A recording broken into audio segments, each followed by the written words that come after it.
final buzzer. Slovenia.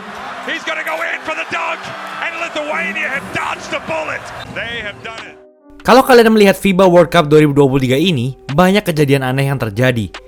Bagaimana bisa negara-negara kuat yang berisi banyak sekali pemain NBA seperti Prancis, Australia, dan USA justru keok di FIBA World Cup 2023 ini?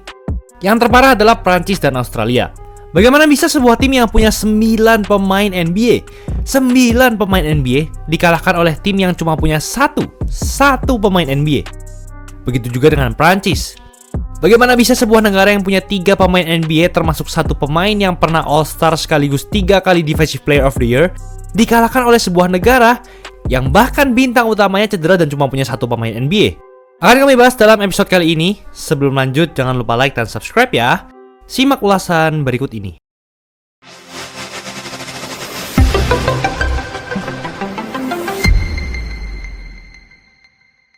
Alasannya sebenarnya nyambung dengan video gue tentang fakta tersembunyi FIBA World Cup. Jadi yang belum nonton, silakan nonton dulu supaya kalian bisa ngerti video ini. Jujur, memang gue shock saat Australia dan Prancis dieliminasi dari FIBA World Cup. Padahal ekspektasi semua orang sangat tinggi terhadap dua negara ini. Minimal masuk semifinal lah. Tapi ternyata nggak usah semifinal. Ronde kedua saja mereka sudah keok dan tereliminasi dari FIBA World Cup 2023. Hal ini membuat Prancis mengalami penurunan tajam.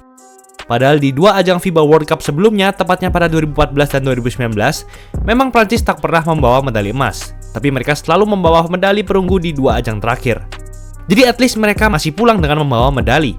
Padahal roster mereka sebenarnya tidak banyak berubah. Bahkan lebih hebat bisa-bisa. Dalam 4 tahun terakhir, mereka sudah mengalahkan Amerika 2 kali bahkan. 1 kali di FIBA World Cup 2019 dan 1 kali di Olimpiade 2020. Padahal sebelum Prancis mengalahkan Amerika di fase grup Olimpiade 2020, Amerika tidak pernah kalah 1 kali pun selama 17 tahun. 17 tahun bayangin di ajang Olimpiade. Mereka hampir saja mengalahkan USA di final Olimpiade 2020 juga. Di FIBA World Cup 2023, Prancis tak hanya kalah 1 kali yang membuatnya tereliminasi, tapi kalah 2 kali yang membuatnya tereliminasi bukan di ronde kedua, tapi di ronde pertama. Ronde pertama FIBA World Cup 2023. Kalau mereka kalah dari Kanada saat penyisihan grup ronde pertama, itu masih sangat wajar, karena Kanada punya tim yang sangat kuat dipimpin superstar NBA Shai Gilgeous-Alexander. Tapi kalah dari Latvia, yang bintang utamanya yaitu Kristaps Porzingis nggak main, dan cuma pakai 1 pemain NBA. Sebelum FIBA World Cup 2023 dimulai, Prancis berada di urutan ketiga dalam prediksi tim yang akan jadi juara FIBA World Cup 2023, hanya di bawah Amerika dan Kanada. Hal ini pun membuat kekecewaan sangat mendalam di seluruh tim Prancis. Pelatih Prancis pun berkata bahwa ini adalah mimpi buruk. Bahkan bintang Prancis Nicolas Batum berkata bahwa ia takut pulang ke rumah, karena pasti banyak orang yang kecewa dengannya. Bisa dikatakan ini adalah salah satu atau mungkin inilah kekalahan paling memalukan dalam sejarah FIBA World Cup. Lalu ada juga Australia yang juga tak kalah mengecewakan. Australia berada di urutan kedua sebagai tim dengan pemain NBA terbanyak di FIBA World Cup 2023, yaitu dengan 9 pemain, hanya di bawah Amerika. Dan dari 9 pemain tersebut, 2 diantaranya telah meraih penghargaan NBA, yaitu Josh Giddey yang sempat masuk All-NBA Rookie Second Team 2021 dan disebut sebagai salah satu bintang muda NBA yang sangat potensial.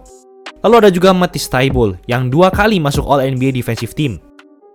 Namun, ya, meski begitu, 9 pemain NBA tidak membawamu melaju jauh di FIBA World Cup. Mereka kalah 2 kali dari Slovenia yang cuma punya Luka Doncic sebagai pemain NBA aktif, dan juga Jerman. Sebenarnya ada banyak alasan kenapa Australia bisa kalah di ajang ini. Pertama, karena mereka mengalami slow start atau awalan yang buruk. Seperti saat melawan Jerman, Australia bahkan sempat tertinggal 16-5 di kuarter 1 sebelum mereka bangkit. Lalu juga daftar pemain yang kurang seimbang. Matisse Thybulle hanya bermain sekitar 14 menit setiap game. Lalu Jock Landale yang harusnya jadi starting 5 center mengalami cedera ankle yang membuatnya keluar dari FIBA World Cup. Lalu Australia juga sedikit struggling dalam hal tembakan 3 angka, di mana mereka hanya punya persentase 34,4%. Chris Goulding, salah satu pemain terhebat di Australia, justru tidak dimainkan. Jadi bisa dibilang tim ini hanya two-man show, yaitu Patty Mills dan Josh Giddey saja, di mana mereka berdua masuk di 3 pemain teratas dalam hal rataan poin, rebounds, assist, dan efisiensi. Ini lumayan mirip sama OKC Thunder 2014, di mana saat itu OKC Thunder seperti two-man show, cuma Westbrook dan Durant saja yang meng-carry, dan mereka harus berhadapan dengan Spurs, tim yang sangat merata. Alhasil mereka pun keok. Kita bahas sedikit tentang USA dan Kanada, yang juga sempat keok di ronde 2. Tapi untungnya karena itu masih di fase grup, jadi dari tiap grup ada 2 tim yang diambil untuk lolos ke babak selanjutnya. Amerika sempat keok dari Lithuania yang cuma punya 2 pemain NBA. Satu diantaranya memang pemain yang lumayan, tapi satu diantaranya bahkan tidak banyak yang kenal. Namun perlu diakui saat pertandingan itu, Lithuania menunjukkan permainan tim yang sangat bagus. Tidak berpusat ke 1 atau 2 pemain saja. Amerika juga macet di kuarter pertama, di mana mereka ketinggalan 31-12. Amerika baru tancap gas saat second half. Namun itu sudah terlambat. Lalu Kanada juga sempat keok dari Brasil, yang pemain utamanya bahkan cedera, yaitu Raul Neto. Jadi bisa dibilang nggak ada pemain NBA-nya. Defense Kanada sudah sangat bagus di game ini, namun offense mereka sangat macet.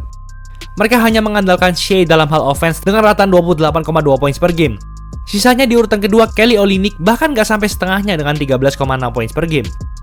Untungnya, 2 tim ini masih lolos ke babak 8 besar ketika video ini dibuat. Masih ada juga Filipina yang bahkan tidak menang sama sekali di fase grup ronde pertama. Padahal mereka punya Jordan Clarkson. Alhasil mereka pun tereliminasi dari FIBA World Cup. Untungnya mereka masih menang 1 kali melawan Cina saat video ini dibuat dalam perebutan peringkat 17-32 FIBA World Cup. Lalu kita bahas tim-tim yang dalam tanda kutip cupu dan tidak diunggulkan yang justru bangkit di ajang ini. Pertama pastinya yaitu Jepang. Saat di ronde pertama, Jepang memang dikatakan berada di grup neraka, di mana Jepang satu grup dengan Finlandia, Australia, dan Jerman. Awalnya, orang mengira tak ada harapan bagi tim Asia ini. Finlandia punya bintang NBA Lauri Markkanen, Jerman punya 4 pemain NBA, apalagi Australia yang punya 9 pemain NBA. Tapi justru Jepang bisa bangkit mengalahkan Finlandia. Lalu ada juga Sudan Selatan yang juga bangkit setelah mengalahkan Cina di fase grup ronde pertama. Dan karena hal itu, Jepang menjadi tim peringkat 1 dari zona Asia di ajang ini. Serta Sudan Selatan juga jadi tim peringkat 1 dari zona Afrika. Yang membuat kedua tim ini otomatis lolos ke Olimpiade 2024 untuk pertama kalinya. Namun sebenarnya, kenapa tim jago bisa keok, tapi tim cupu malah bisa bangkit di FIBA World Cup 2023 ini?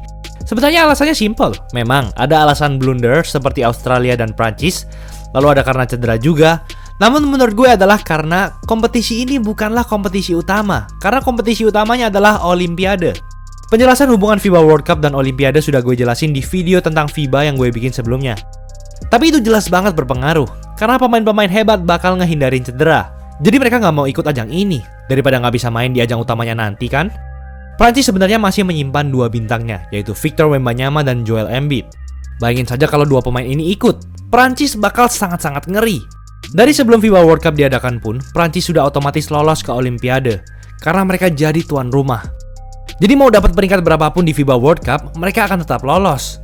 Australia juga, saingan utama Australia di zona Oceania hanyalah Selandia Baru, yang satu grup dengan Amerika dan Yunani, dan mereka tidak punya pemain NBA sama sekali.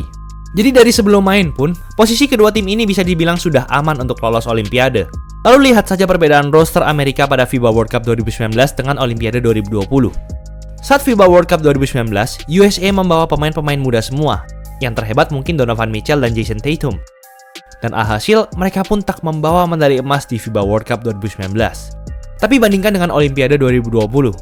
Di sana ada Kevin Durant, Devin Booker, Damian Lillard, Draymond Green, dan para legenda-legenda NBA. Jadi jelas bagi tim-tim besar, ini bukanlah kompetisi yang serius. Bayangin saja kalau USA sudah mengirimkan pemain-pemain legendanya di ajang ini, dan tiba-tiba mereka terkena cedera dan harus menepi semusim. Hal itu sudah terjadi di Raul Neto yang terkena cedera parah di FIBA World Cup 2023 ini. Tapi meski begitu, kita patut bersyukur karena adanya event ini. Kita bisa melihat para bintang-bintang NBA berlaga di Jakarta, lalu melihat banyak tim-tim kuda hitam serta pemain-pemain yang tak pernah kita kenal bersinar di ajang ini.